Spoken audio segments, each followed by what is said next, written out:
Damos comienzo a la clase. Adelante, Bien. Lucio, ya estamos grabando. Bueno, esta clase en realidad la debería haber dado un hematólogo, pero bueno, no conseguimos hematólogos para que la pudieran dar, así que la voy a dar yo. Eh, Así que puede tener algunos defectos. Cualquier cosa que quieran agregar, lo charlamos. Lo importante de esto es entender que, perdón que no está pasando. Ok. Es entender que cuando nosotros ponemos a un paciente en ECMO, lo estamos al mismo tiempo conectando a un sistema que no es biológico y por ende cualquier eh, proceso que no sea biológico genera una reacción inflamatoria en respuesta a este proceso no biológico. Esto a veces puede ser lo suficientemente importante como para que represente un sistema de respuesta inflamatoria en el paciente que lo lleve incluso a la falla orgánica múltiple, y si es severa y persistente sobre todo. Esto se debe justamente al contacto con las superficies no biológicas, las que producen no solamente activación de la inflamación, sino también de la coagulación. Por ende, el paciente no solamente va a generar probablemente una respuesta inflamatoria que nos puede llevar a tener hipotensión arterial, sino también el aumento en la producción de trombos. Al colocar a un paciente en ECMO, lo que va a ocurrir entonces son procesos de activación y de consumo. Va a haber activación, por ejemplo, de los factores inflamatorios, pero así también de factores como el factor tisular, la calicreína, el factor 12, la activación plaquetaria, y a su vez se va a generar el consumo con la sobreproducción de trombina, la activación de complementos, y sobre todo un consumo mecánico a nivel del oxigenador, el filtro y de la bomba.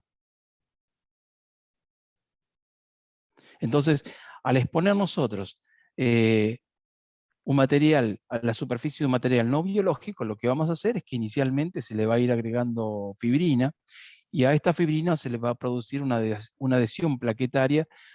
Sobre esa adhesión plaquetaria, que es la iniciación del trombo, después lo que se va a agregar justamente es la trombina para terminar formando el trombo establecido.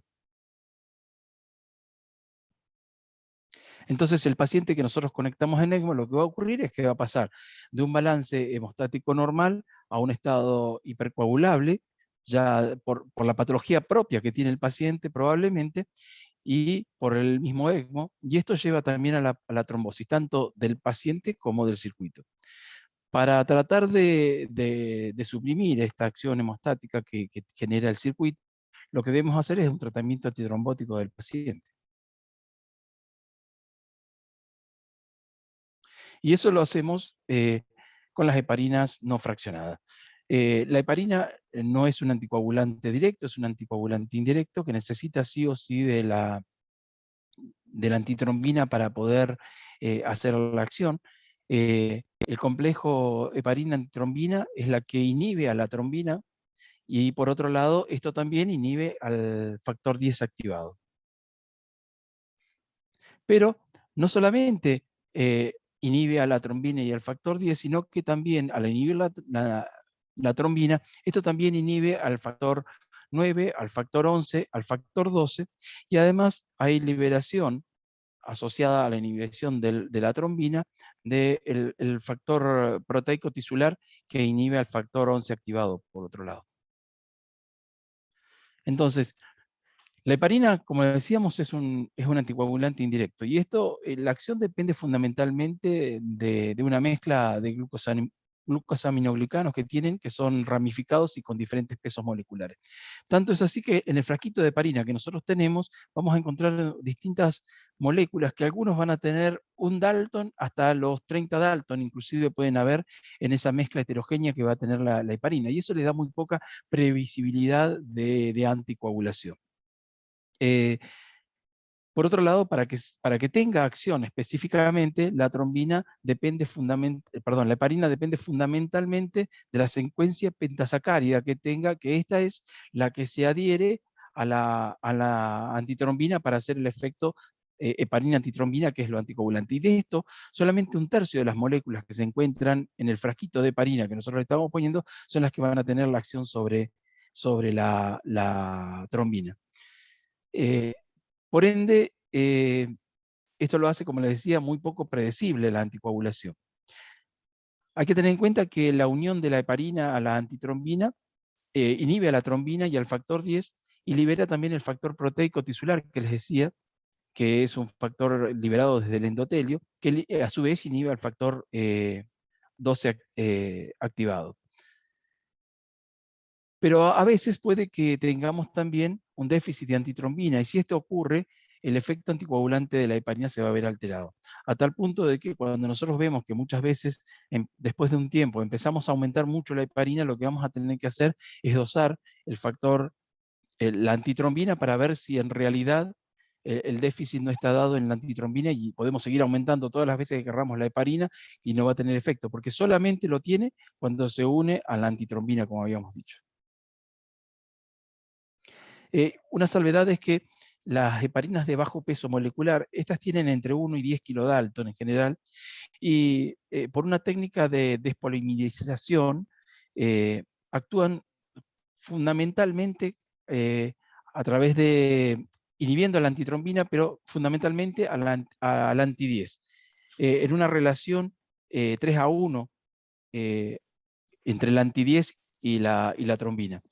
Así que eso le da más previsibilidad de anticoagulación a las heparinas de bajo peso. Lo que ocurre es que, bueno, lógicamente es un poco más complejo el tiempo de vida media que tienen, ¿no?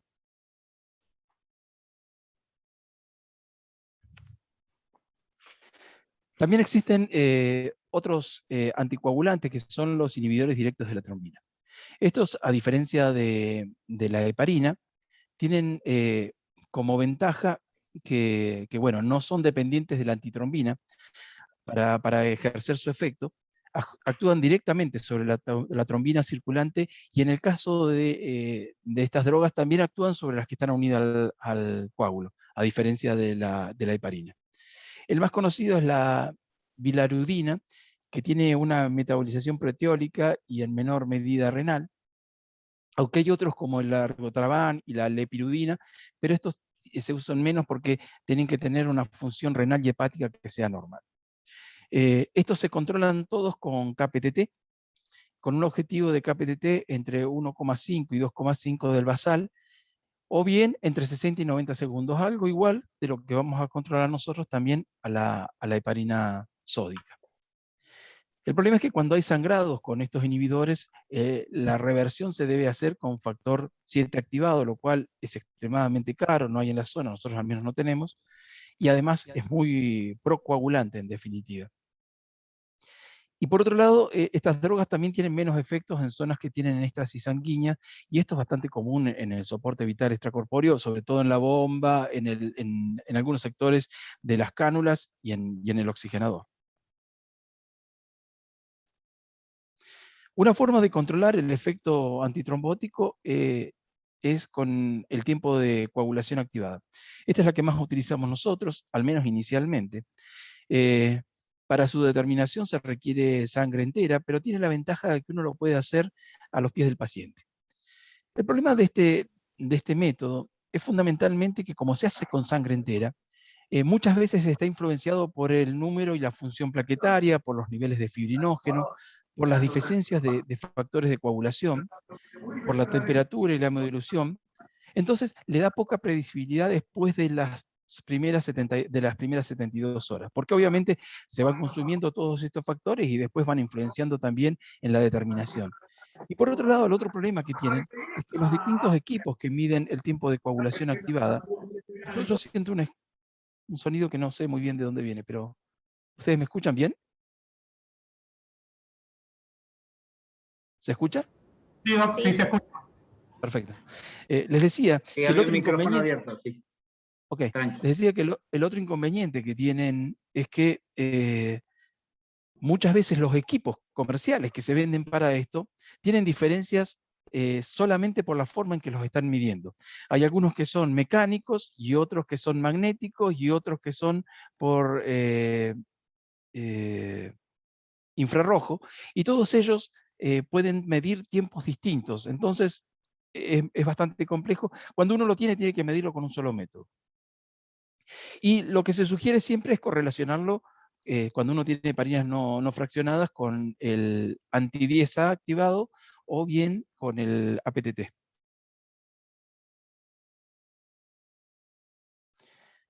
Bueno, otros métodos de monitoreo que podemos utilizar es justamente el tiempo de tromboplastina parcial activado, APTT, que mide el tiempo desde la activación del factor 12 hasta la formación de fibrina después de que uno le agregue calcio a la muestra. Lo interesante de esto es que hay un estudio prospectivo que lo que sugiere es que un valor sea entre 1,25 y 2,25 del valor basal. Sin embargo, este estudio fue casi todo en población pediátrica, entonces es bastante relativo si este es el que uno debería tener o no en pacientes en ECMO. Nosotros utilizamos esto, ¿sí? O bien, como les decía anteriormente, entre 60 y 90 segundos de KPTT. Hay que tener en cuenta siempre el valor basal para tener esta relación de 1,25 a 2,25 del valor basal, porque lógicamente si no uno no lo puede tener, no lo puede corroborar, ¿no? Y lógicamente si uno tiene, como les decía, un inhibidor directo utilizando como anticoagulante, es la técnica de elección que uno tiene que utilizar para saber el efecto antitrombótico. Pero el otro que también podemos utilizar es el anti-10 activado. Este ensayo se basa en la capacidad que tiene la heparina no fraccionada para catalizar el anti-10 por parte de la antitrombina. Y si bien es la prueba más confiable para medir el efecto de la heparina no fraccionada, puede dar falsos resultados, sobre todo cuando hay hemoglobina libre o bilirrubina en plasma. Y lamentablemente en los pacientes que están en soporte vital extracorpóreo, esto es algo bastante común después de algunos días de soporte, porque la hemólisis que se produce va generando bilirrubina libre en plasma y hemoglobina libre. Entonces, esto le hace perder eficiencia a este método después de algunos días de soporte vital extracorpóreo. Por eso, lo más interesante es cuando uno tiene alteraciones en la coagulación, es utilizar la mayor cantidad de métodos como para tomar una decisión sobre qué es lo que va a hacer. El rango sugerido es de 0,3 a 0,7, pero esto va a depender del método que esté utilizando cada uno de los laboratorios. Así que en cada institución deben tener un protocolo propio de anticoagulación en los pacientes en ECMO.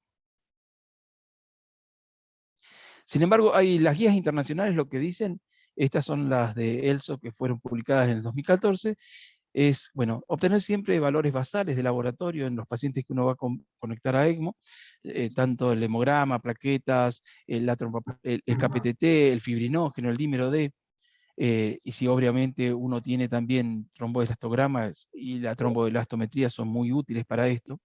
Tener en cuenta de que previo a la utilización del ECMO, y si el paciente tiene alguna coagulopatía, hay que tratar de corregirla, aunque después uno lo tenga que dejar anticoagulado.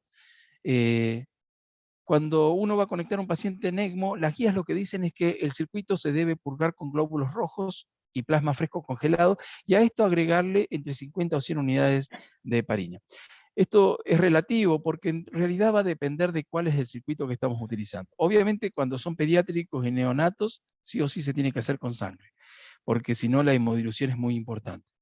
Pero en los adultos va a depender un poco del equipo que estén utilizando. El que nosotros utilizamos, por ejemplo, la recomendación del fabricante es que sea con cristaloides, porque como les había dicho, tienen algo que se llama BioLine, que es una heparina unida a albúmina, todo el circuito, y que el purgado con sangre lo lava un poco más y le disminuye la eficiencia.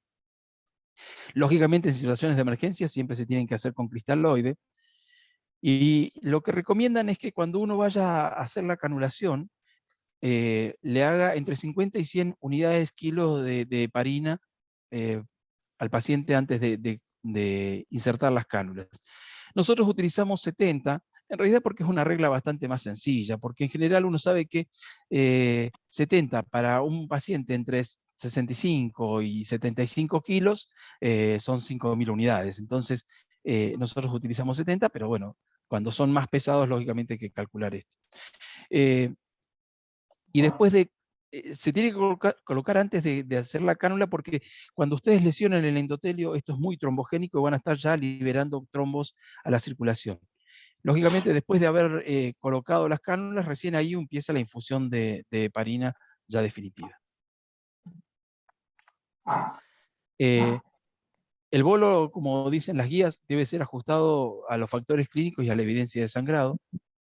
Y en general, la inserción de la cánula se hace cuando ya uno ha logrado un ACT de 250 segundos. Esta es la recomendación, al menos, de las guías internacionales. Cuando ocurre hemorragia y uno está utilizando la heparina, lo que debería utilizarse es la protamina, aunque hay que tener en cuenta que muchas veces esto puede trombosar el circuito. Así que si no hay sangrado en exceso, la idea es no revertirlo, en definitiva. Y después de que uno haya canulado al paciente, lo que uno debería esperar es que el ACT esté en menos de 300 segundos para iniciar el goteo de heparina. La recomendación es entre 7,5 a 20 unidades para el inicio. Seguramente después van a necesitar dosis más altas. Nosotros en general empezamos ya con 12 unidades. Y en general con un ACT nosotros empezamos de 230, recién ahí iniciamos la anticoagulación. Tengan en cuenta que el circuito inicialmente va a ser poco probable que forme trombos por esto que les decía del Bioline que tienen como anticoagulante los sistemas. Y que cuando uno ya lo tiene con heparina, uno dice que está anticoagulado cuando tiene una ACT entre 180 y 220 segundos. Nosotros lo que utilizamos son las primeras entre 48 y 72 horas, es mucho más fidedigno cuando utilizamos el ACT, y lógicamente por estas situaciones que yo les digo de consumo, después de los 48, 72 horas, ya nos guiamos más por KPTT o anti-10.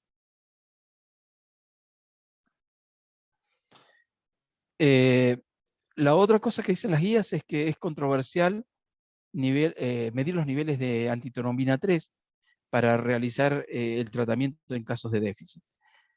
En algunos casos los miden y cuando estos tienen una actividad menor del 30 o el 80, en algunos casos los tratan.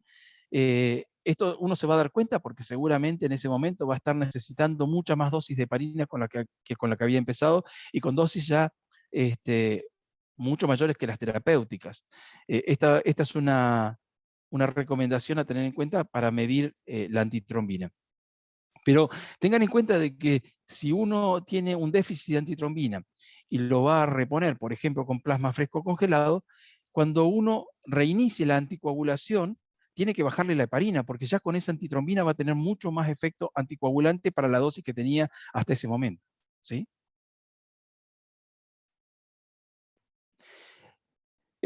Sin embargo, las guías tienen algunas dificultades. Como ven, los estudios de abajo son varias guías que tienen distintos niveles de anticoagulación recomendadas.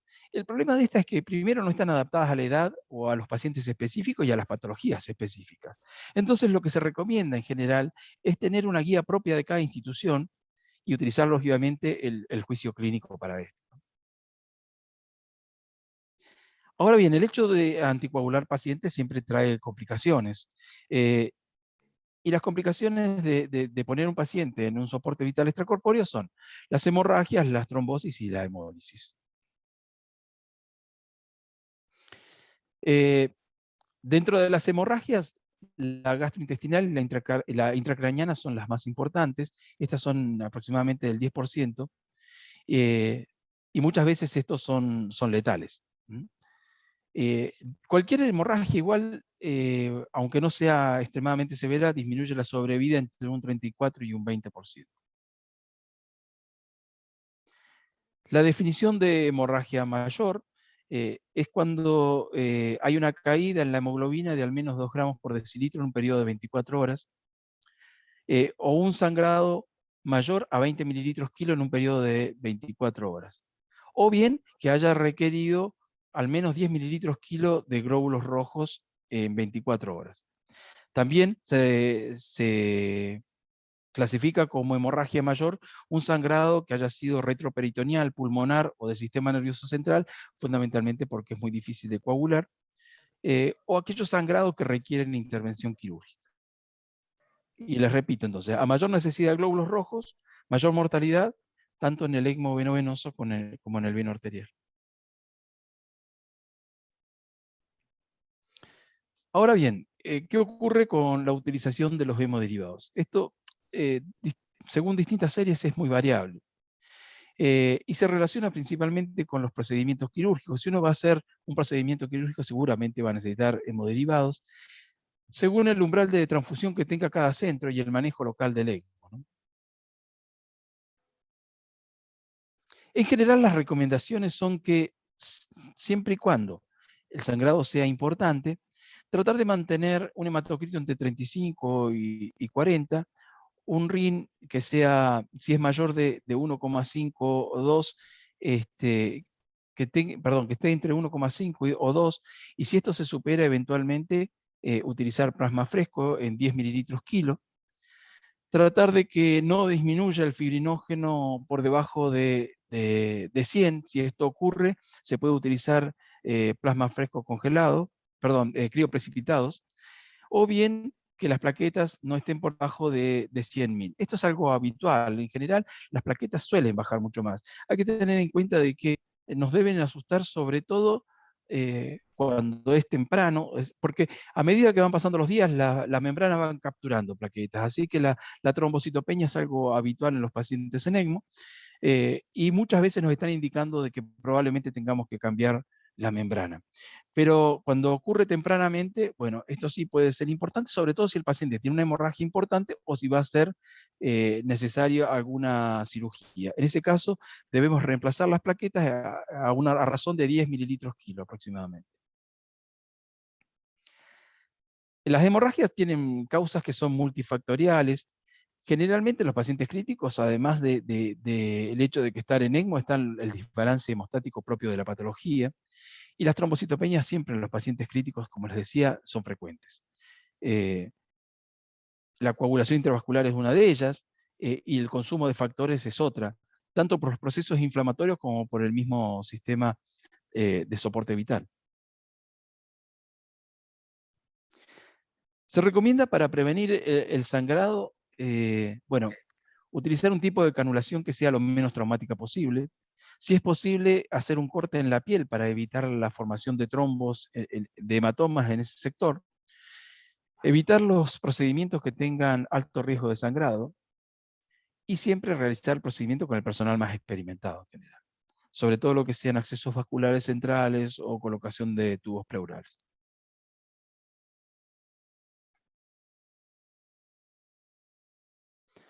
Por otro lado, hay que tener en cuenta si el sangrado es localizado o generalizado. Hay que hacer pruebas de laboratorio básicas, porque a veces los defectos son hemostáticos y uno los puede corregir de otra forma, en definitiva, ¿sí? Y agregarle el factor eventualmente que necesite para normalizar los defectos hemostáticos que tenga el paciente. Esta es una recomendación también de ELSO, que cuando un paciente tiene una hemorragia, y si esta hemorragia pone en riesgo su vida, lo que debería hacer, si tiene un ECMO venoarterial, tratar de no suspender la anticoagulación. Si es venovenoso, se puede revertir la anticoagulación. Hay que optimizar el estado de coagulación, y si necesita reparación quirúrgica, repararlo. Si con esto mejora, hay que iniciar nuevamente la anticoagulación, y si no mejora, bueno, ahí sí hay que revertir la anticoagulación, aunque uno esté con un ECMO venoarterial, y para esto hay que considerar la necesidad o no de factor 7 activado o el ácido aminocaproico, por ejemplo. Cuando el sangrado no pone en riesgo la vida del paciente, hay que tratar de no suspender la anticoagulación, pero sí optimizar el estatus de coagulación, es decir, tratar de mantener plaquetas por encima de 100.000, un fibrinógeno por arriba de 150 y un RIN por debajo de 1,5. Y si es necesario también reparación quirúrgica, hacerlo. Si con esto no mejora, bueno, habrá que revertir la anticoagulación, y si mejora, hay que reiniciar la anticoagulación como lo tenía previamente. En algunas terapias antifibrinolíticas se pueden utilizar sobre todo en los postquirúrgicos de cirugías cardiovasculares, donde más se utilizan. Para ello puede utilizarse el ácido aminocaproico o el tranexámico, cualquiera de ellos. También podemos usar complejos protrombínicos. Lo interesante de estos complejos es que tienen el factor 2, el factor 7, el factor 9, el factor 10, pero que no están activados y por ende son menos trombogénicos. Y se utilizan sobre todo cuando hay que corregir un tiempo de protrombina prolongado o un KPTT prolongado en pacientes con sangrado activo. El factor 7, como les decía, no se suele utilizar fundamentalmente porque es muy protrombótico. Entonces, el riesgo de producir trombosis fatales es muy alto. Así que, si bien en algunos centros lo pueden utilizar, la mayoría de los centros no lo utilizan por este riesgo fundamentalmente. Lo que hace el factor 7 activado es aumentar la generación de trombinas, ¿sí?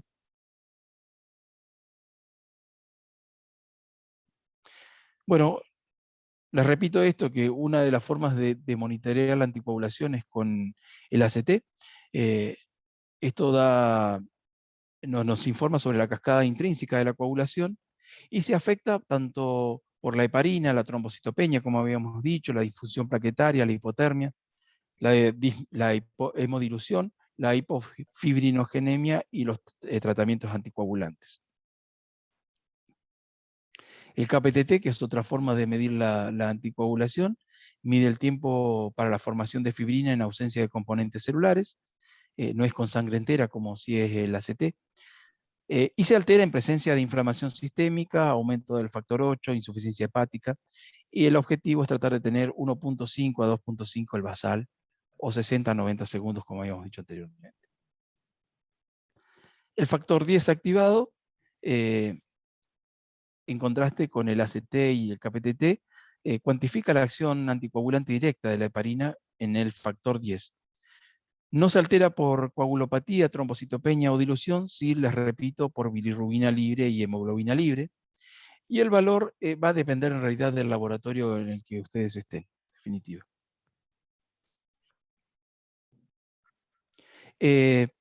Ahora bien, ¿cuál es el método que uno debería utilizar? Este trabajo de Atalam lo que dice es que ellos compararon el control de anticoagulación de heparina con ACT y KPTT, y ellos concluyen que se correlaciona mejor con el KPTT. No así esta publicación de Bosch, que es fundamentalmente en pacientes con cirugía cardiopulmonar. Sin embargo, en nuestra experiencia lo que hemos visto es que es mucho más fidedigno el ACT en las primeras horas, y después de las primeras 48 72 horas parece ser más fidedigno el KPTT. Y una experiencia similar es la que tienen la gente en la Universidad Católica en Chile. Otra de las complicaciones que pueden existir son las trombóticas. Esta es común, la incidencia es desconocida, pero generalmente no son fatales.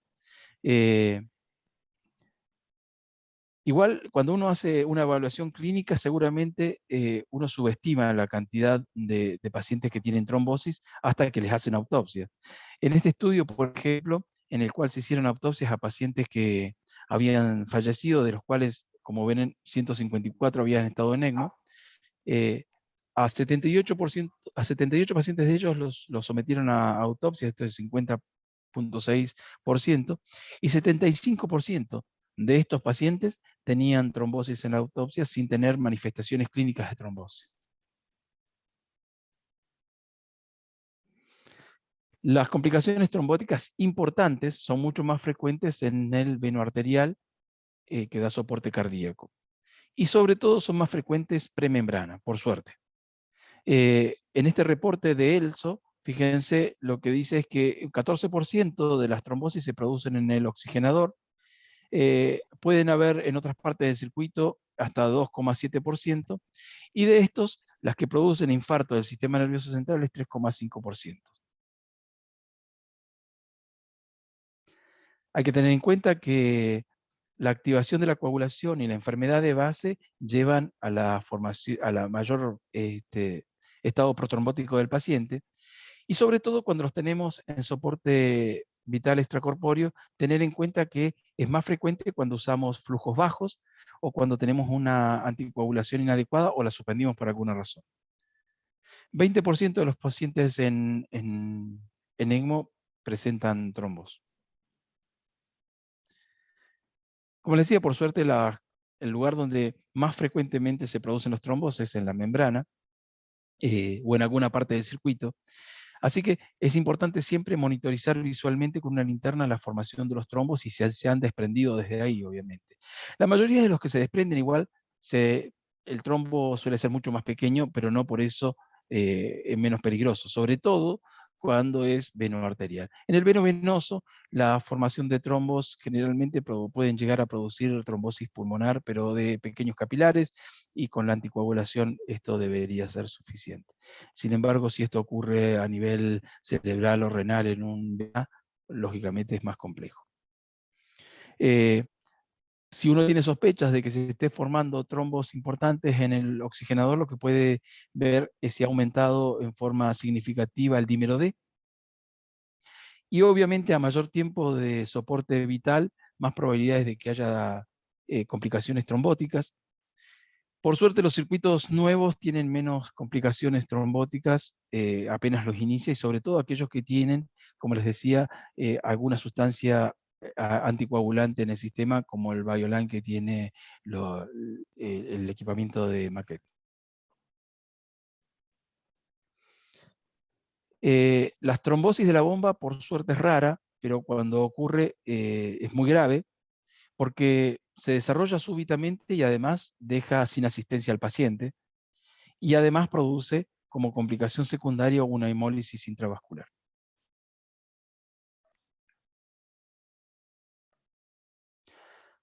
Las trombocitopenias son mucho más frecuentes, pero siempre que uno tiene trombocitopenia, uno lo primero que piensa es que es la heparina. Sin embargo, el HIT o trombocitopenia inducida por heparina es muy poco frecuente. Fíjense que en las distintas series está entre el 0,3 y el 0,6%. No existen datos de incidencia en este contexto, pero bueno, lógicamente tienen mayor riesgo de trombosis aquellos que desarrollan un HIT, y cuando uno lo sospecha debería hacer el diagnóstico. El problema es que para hacer el diagnóstico lo que uno tiene que pedir es un anti-PF4 unido a la heparina, que es un estudio que se hace con inmunoensayo, con exposición a la serotonina. Y la verdad es que es muy difícil que se lo puedan hacer, nosotros al menos en nuestro laboratorio no lo hace. Y si uno sospecha esto, lo que tiene que hacer, o si lo confirma, es no exponerlo a la heparina al paciente. Lo que uno debería hacer para disminuir las complicaciones trombóticas es tratar de prevenirlas. Esto, ¿cómo se hace? Bueno, mejorar la biocompatibilidad, sobre todo con el polimetilpentano. Por suerte, la mayoría de los equipos modernos tienen polimetilpentano, los que nosotros utilizamos son así. Las nuevas tecnologías de la bomba, la Rotaflow, también tiene muy pocas complicaciones trombóticas, de bomba me refiero, fundamentalmente porque a diferencia de este cono que ven acá, no tiene estas aletas, entonces es menos, cuando menos roce tenga la sangre, menos complicaciones trombóticas va a tener. Y la mayoría de los circuitos, como las que nosotros utilizamos, vienen tapizados con albúmina y heparina. La hemólisis, como les decía, sí es común durante el ECMO, en 18% de los pacientes, aunque esta serie a medida que van aumentando los días va aumentando también. Es principalmente una complicación mecánica asociada a la trombosis también, pero también a la bomba y a la succión. También depende de la condición basal del paciente, lógicamente. El flujo turbulento produce hemólisis, y esto se da fundamentalmente por obstrucción parcial de las cánulas con trombos, o por las fluctuaciones del flujo que se dan a nivel de la bomba. Como les había dicho yo, el hecho de generar demasiada presión negativa genera algo que se llama cavitación, que es cuando la presión es lo suficientemente baja como para que el agua se transforme en vapor de agua, y que cuando vuelve a tener una presión mayor, vuelve a transformarse en partículas de agua, pero cuando esto ocurre, la burbuja se rompe, genera una onda que produce hemólisis. Y esto es lo que se denomina cavitación y se da fundamentalmente por el aumento de la presión negativa de la boca. También, lógicamente, es más frecuente en aquellas bombas de rodillo, y se da fundamentalmente también por propiedades físicas del circuito, ¿no?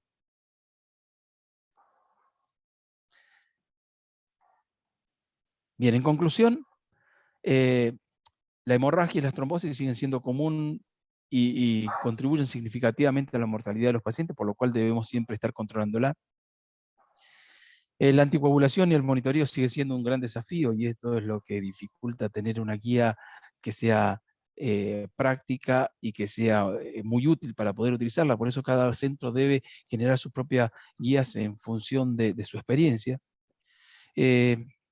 Y que las estrategias de anticoagulación y transfusión deben ser enfocadas desde la experiencia de cada centro, como les decía. Por suerte, los nuevos circuitos y componentes están asociados a menos trombosis y hemólisis en comparación con lo que eran los tradicionales. Eso es todo. Espero que haya quedado algo claro.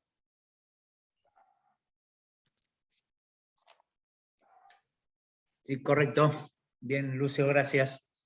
¿Alguna pregunta? ¿Alguien que quiera hacer alguna consulta al respecto? Hola, Lucio. Perdón. Adelante. Hola, Alejandro. Hola, Lucio, ¿cómo le va? Excelente presentación, muy didáctica, un tema realmente difícil para los que no somos hematólogos. Sí, Pero sin duda. bueno, primero, como dato, me gustaría saber un poco, usted que tiene experiencia, la cocina de la anticoagulación. Primero, saber por dónde pasan la heparina, y el otro tema, aunque sea abuelo de pájaro, ¿cómo son sus protocolos para el monitoreo? O sea, cada cuánto piden, qué piden, y para saber, para el inicio al menos, de la anticoagulación. Bien. Mira, obviamente esto, como te decía, es muy artesanal, en definitiva, y uno tiene que ir controlando justamente, porque hay demasiadas variables para que se generen una anticoagulación adecuada. En general, nosotros en las primeras 48 horas nos guiamos por ACT, tratando de mantener entre 180 a 220 de ACT. Hemos visto que a veces pedimos KPTT, un poco para controlar muchas veces el ACT depende de la técnica que cada uno utilice, y nosotros no tenemos una técnica con algún laboratorio que lo puede hacer, lo hacemos en forma manual, ¿sí? Con los tubitos de ACT. Entonces, es muy operador dependiente a veces esto. Por otro lado, como te decía, después de algunos días, el fibrinógeno va disminuyendo, o sea, se va produciendo consumo de distintas sustancias y entonces va perdiendo eficiencia la ACT. Entonces, entre las 48 y 72 horas ya los empezamos a medir con KPTT. Si está en rango de anticoagulación, tratamos de diferirlo entre 6 y 8 horas el nuevo control. Pero lógicamente, si no hemos entrado en rango y hacemos alguna corrección, entre las 4 y 6 horas hacemos el nuevo control de anticoagulación. Hay que tener en cuenta que en las primeras 48 a 72 horas el sistema va a estar protegido por la heparina y la albúmina que tiene el sistema, y en general nosotros no vemos trombos en las primeras 48 a 72 horas. Salvo excepciones, hemos tenido un paciente COVID que rápidamente la formó, pero en general no lo suelen formar. De hecho, hemos tenido pacientes sin anticoagularse por 3 o 4 días por un accidente de la coagulación, y eso no aumentó en forma significativa los trombos en la membrana. Así que, ya te digo, nosotros inicialmente ACT, después de las 48 a 72 horas KPTT anti-10, nunca, hasta ahora creo que una sola vez hemos dosado antitrombina por una sospecha, pero no estaba baja. Pero hay que tenerlo en cuenta cuando uno empieza a subir mucho la heparina y el efecto anticoagulante no lo logra, tener en cuenta de que el único efecto de la heparina lo hace siempre que se una a la antitrombina, o sea que pues, si hay déficit de antitrombina le podemos poner 1.000.000 de ampollas de heparina y no vamos a lograr nunca el efecto anticoagulante. Así que, pero en general eso es raro y si se da generalmente ya cuando uno está finalizando el soporte. No sé si eso contesta tu pregunta. Sí, sí, perfecto, muy bueno saberlo, lo de la vida real, ¿no? ¿Y la heparina por dónde la pasan? Nosotros lo hacemos sistémica, se la pasamos al paciente, Bien, no lo como la hacemos en el bomba. circuito. Ah, Sí, claro, perfecto. sí. Algunos lo hacen en el circuito. Lo que ocurre con esto es que el circuito, como les decía yo en alguna charla, hay que tratar de tocarlo lo menos posible. Si uno lo hace precono, tiene la posibilidad de que se formen trombos.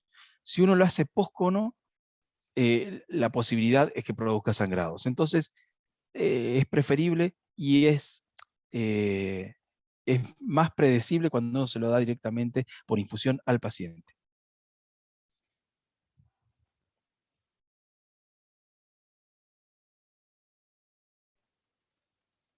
Bueno, te aprovecho entonces, Lucio. Una cosita más. Los veno-venoso, el target, vos algo hablaste. ¿Tenés experiencia así de tener pacientes, en el veno-venoso estamos hablando, a Sí, diferencia sí. del veno arterial, de tener sin anticoagulación? Sí, lo hemos tenido ¿O que tener. buscar un target muy bajo? Mira, en realidad el que hemos tenido como 3 o 4 días sin anticoagulación por un accidente de la coagulación. Nos hizo un hemotórax masivo y se lo tuvimos que drenar y lógicamente este paciente tenía también un neumotórax que se había iniciado con una punción de una subclavia y en ese paciente lo tuvimos 4 días sin anticoagulación. Y de hecho con KPTT normal, en definitiva, similar al KPTT basal que tenía el paciente. Los equipos nuevos es muy poco probable que se generen trombosis, pero bueno, lógicamente si esto hubiese ocurrido ya cuando uno va terminando el soporte después del 7º, 8º día, es mucho más probable que el hecho de haber suspendido durante tantos días la anticoagulación lo lleve a una trombosis. Pero en general el veno venoso, aun cuando se generen trombosis, no suelen ser tan importantes los efectos que pueda producir, porque si se genera un trombo, el trombo va a ir al pulmón. Y después lo vas a anticoagular. Puede alterar, obviamente, la oxigenación nativa del paciente, pero si después lo vas a soportar con el mismo ECMO, bueno, es muy poco probable que esto te lleve a una situación que lo ponga en riesgo de vida al paciente. Con el veno arterial es distinto.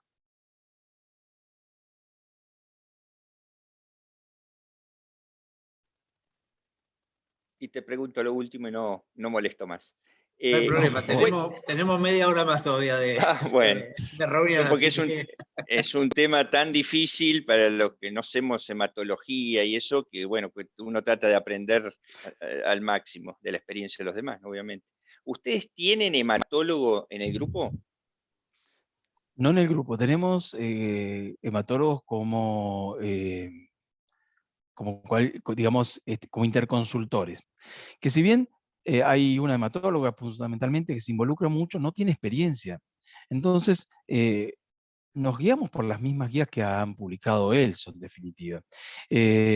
La mayoría de ellos se han formado en lugares donde no tienen soporte vital extracorpóreo, entonces mucho más no aportan, pero sí por ahí nos ayudan sobre todo para definir otras condiciones que son específicamente hematológicas que no tienen que ver con el circuito.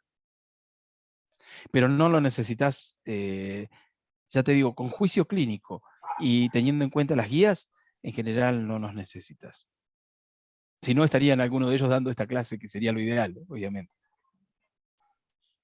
Sí, como yo digo, nosotros le decimos hematólogos, pero dentro de la hematología hay subespecialidades múltiples. Hay gente que se dedica dentro de la hematología a hacer este tipo de anticoagulación, se dedica solamente a esta parte, y son muy difíciles de encontrar, por eso...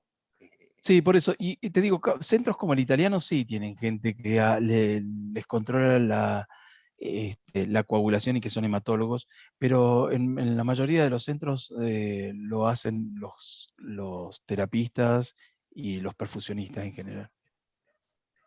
Bien. ¿Ustedes trabajan con perfusionistas o Sí, lo hacen los terapistas? no, trabajamos con perfusionistas sobre todo para el setting inicial de la bomba Y bueno, lógicamente a veces cuando hay algún defecto de la bomba, el perfusionista una vez por día por lo menos va a ver el ECMO del paciente. Perfecto. Y sobre todo cuando uno tiene que hacer traslado del paciente, es bueno siempre tener un perfusionista porque tiene mucha más experiencia para las complicaciones. Te digo, pues nosotros hemos tenido una complicación en un ascensor y por suerte iba el perfusionista que lo solucionó rápidamente. Sí, el tema del traslado intra es todo un capítulo aparte, es un capítulo aparte en todos los manuales incluso. Sí, sin duda. Es la próxima clase. Transporte en ECMO, interno-externo. Sí, sí. Bueno, ¿alguna otra pregunta? A ver, Consulta. para que me fijo en el chat si hay algo. Sí, ahí hay un par de chats, pero esta pero Frontera, no son creo que preguntas. escribirlo. Ok. Lucio. Buenas. Sí. ¿Cuánto eran las unidades por kilo? ¿Para qué? ¿Para iniciar o para tratamiento?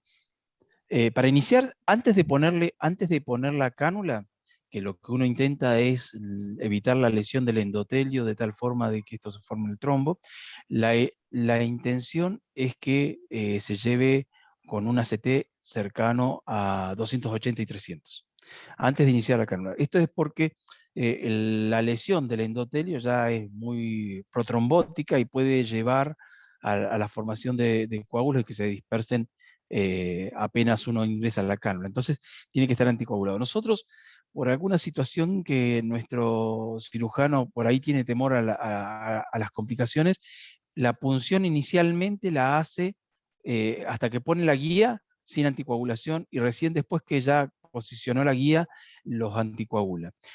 Esa se debe hacer aproximadamente con 70 unidades kilo, que es lo que, en realidad lo que dicen las guías es entre 50 y 100. Nosotros usamos 70 porque es una regla mucho más fácil para los 70. 70 para 70 son 5.000 unidades. Entonces, en general, ese es el rango que nosotros utilizamos. Pero después, si uno va a hacer tratamiento, es entre 5 y 20. Lo que ocurre es que la verdad que con 5 generalmente nos quedamos cortos. Nosotros iniciamos generalmente con 12 unidades kilo. 2 unidades kilo. 12. 12. Ah, bien. Sí, la recomendación es entre 5 y 20, nosotros utilizamos 12. Y para el inicio de la canulación es entre 50 y 100 y nosotros usamos 70. Bueno, gracias. Por nada. Lucio, Sí. te hago una pregunta. Vos hablaste, ¿no es cierto?, de coagulación en el momento, cuando hacemos, ¿no es cierto?, el ACT, ¿sí? ¿De dónde se recomienda darle sangre a la gente, ¿no es cierto?, del laboratorio? O nosotros cuando hacemos el ACT lo hacemos nosotros. ¿Se recomienda hacer de la TAM, ¿no es cierto?, o, no sé, de la vía central, o ¿no es cierto?, o pincharlo al paciente? Lo ideal es hacerlo de sangre periférica. ¿Por qué? Porque hay los factores que alteran justamente el ACT son, como les decía, la trombocitopenia, la heparina, la anticoagulación en sí, cualquiera de ellas los puede alterar. Entonces, lo más fidedigno, si uno quiere saber cómo está la coagulación en todo el sistema del paciente, es tomarlo de sangre periférica. Lo que pasa es que en un paciente anticoagulado, lo que vos intentás es no punzarlo frecuentemente. Entonces, muchas veces nos es mucho más fácil sacar de la TAM o del mismo oxigenador, a veces que sacamos. El perfusionista tiene la experiencia para sacar habitualmente del oxigenador. Pero el más fidedigno de todos es el de sangre periférica. De lo que es central, no, ¿no es cierto? Porque por ahí a veces, viste, No. A ver, se puede también, porque el último emo que tuvimos por ahí, ¿no es cierto?, nos puede dar un falso positivo, a eso voy, ¿no es cierto? ¿No es cierto? Si le damos, ponerle para saber no es que el ACT. A ver, no es que te dé, lo que ocurre es que, ya te digo, todos estos factores pueden alterar el ACT. Entonces, en general lo que uno trata de sacar es de algunos lugares donde no haya rémora de sangre importante, y eso es fundamentalmente el sistema venoso del paciente, digamos. Ese es el mejor. Lo que ocurre es que si uno lo va a estar siguiendo, lo más importante no es un número estático, sino el seguimiento del número. Entonces, si uno lo va a estar siguiendo y saca siempre de la TAM, bueno, puede sacar siempre de la TAM y estar controlando con eso. Pero, insisto, lo más representativo siempre es sangre periférica. Lo que pasa es que en un paciente anticoagulado vos no tratás de punzar la vena cada rato porque sabés que va a estar sangrando. Ujú. Bien. Entonces, si se quiere sacar del oxigenador, eso lo puede ser el polifuncionista, ¿no es cierto? Y es lo más frecuente porque la presión que van a tener es muy alta ahí y puede sangrar. Ujú. Puede sangrar Bien. en forma importante y perder una cantidad de sangre importante, a eso me refiero. Sobre todo si Bien. lo tienen con 5.000 revoluciones, apenas abran, va a saltar un chorro. Se los digo por experiencia porque me ha pasado.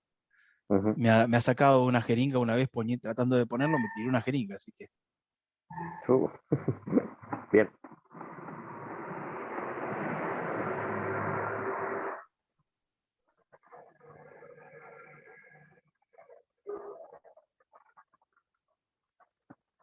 Bueno, creo que no hay más preguntas, Néstor.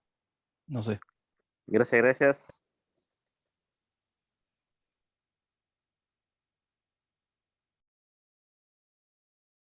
Estás muteado, Néstor. Ahí está. Nada, agradecerles una vez más la participación y bueno, nos veremos el martes próximo con transporte interno y externo de ECMO. Así que bueno, Sí, y ahí creo muchísimas que también, gracias. y ahí también va a estar Sí, infectología hablándonos un poco de las drogas y de los cuidados que hay que también. tener para evitar las infecciones en ECMO. Perfecto, perfecto. Bueno, muchísimas gracias y estamos en contacto hasta la martes que viene. Chao, gracias. Gracias. Chao, gracias. Chao, chao, gracias.